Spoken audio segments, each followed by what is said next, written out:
வெளியில இருக்கும்போது 10 மணிக்கு பெண்கள் வீட்டுக்கு வந்துடணும், ஒரு டெட்லைன் சென்ட்ரலா மாதிரி 12 மணிக்கு ஷூ அந்த கிளாஸ் ஸ்லிப்பர் போயிடும். அந்த மாதிரி காலம் மாறிட்டு வருது. வெளியில போகும்போது ஒரு பெண்ணுக்கு இந்த மாதிரி தவறாக முறையில் ஒரு பிரச்சனைகள் வரும்போது முதல்ல நம்ம சமுதாயம் கேட்கிற கேள்வி என்ன? நீ என்ன பண்ண?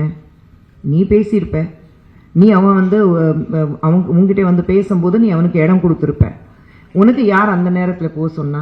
நீ எதுக்கு இந்த மாதிரி ட்ரெஸ் பண்ணிட்டு போன? எல்லா கேள்விகள் பெண்களுக்கு தான் வரணும்.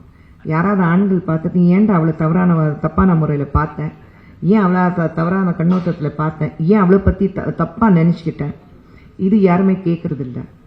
காலம் மாறிட்டு வரும்போது பெண்கள் வெளியில் எத்தனை மணிக்கு போகிறாங்கன்னு முக்கியம் இல்லை.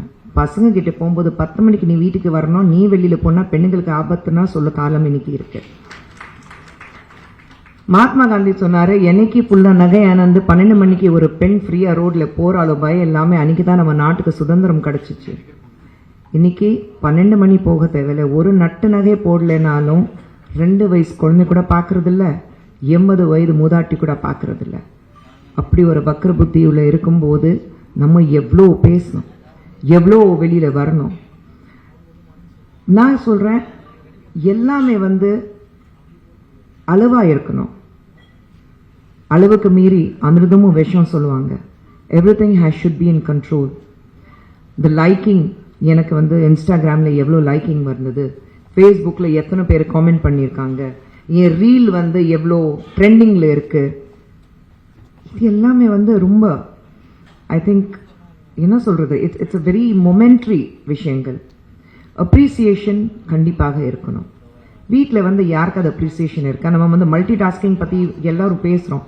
மல்டி டாஸ்கிங் நீங்கள் நினச்சி பாருங்க. இப்போ நான் இங்கே இருக்கேன், நீங்கள் எல்லாரும் இங்கே இருக்கீங்க, ஆனால் பாதி ஹாஃப் பிரெயின் உங்களுக்கு என்ன யோசிச்சுட்டு இருக்கோம், நைட்டில் வீட்டுக்கு போய் சமையல் பண்ணணும், இல்லைன்னா சமையல் என்ன இருக்குது, வீட்டில் யார் எத்தனை மணிக்கு வருவாங்க, எத்தனை மணிக்கு நான் போகணும், சமையல் வைக்கணும், சாப்பாடு வைக்கணும், காலையில் பசங்க பள்ளிக்கூடத்துக்கு போவாங்க, நானும் ஆஃபீஸ் போகணும், ஆஃபீஸ் வேலையும் பேலன்ஸ் இருக்குது, அது எல்லாம் செய்யணும். இந்த மல்டி டாஸ்கிங் மென்டாலிட்டி பெண்களுக்கு இருக்கும். ஆண்கள் கையில் இங்கிருந்து எங்க இந்த பேப்பர் எடுத்து அங்கே வைங்க நான் வச்சாக்கா அந்த பேப்பர் அங்கே இருக்கும், அங்கே வேற பேப்பர் எடுத்து இங்கே கொடுக்கணும்னு அது கூட யோசிக்க மாட்டாங்க.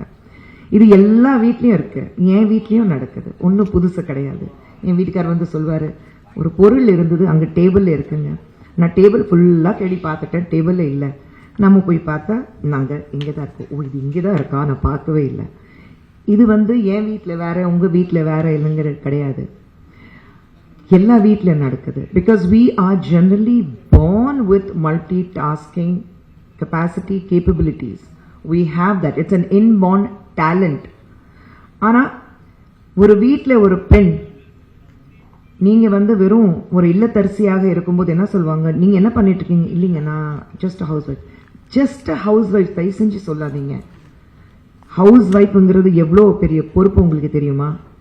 இன்னைக்கு அத்தனை ஆண்கள் வெளியில போய் வேலை செஞ்சுட்டு திரும்பி வீட்டுக்கு வராங்கன்னா, நிம்மதியா தூங்குறாங்கன்னா, அதுக்கு காரணம் அந்த ஜஸ்ட் ஹவுஸ் ஒய்ஃப் சொல்றாங்க பாருங்க, அவங்க தான்.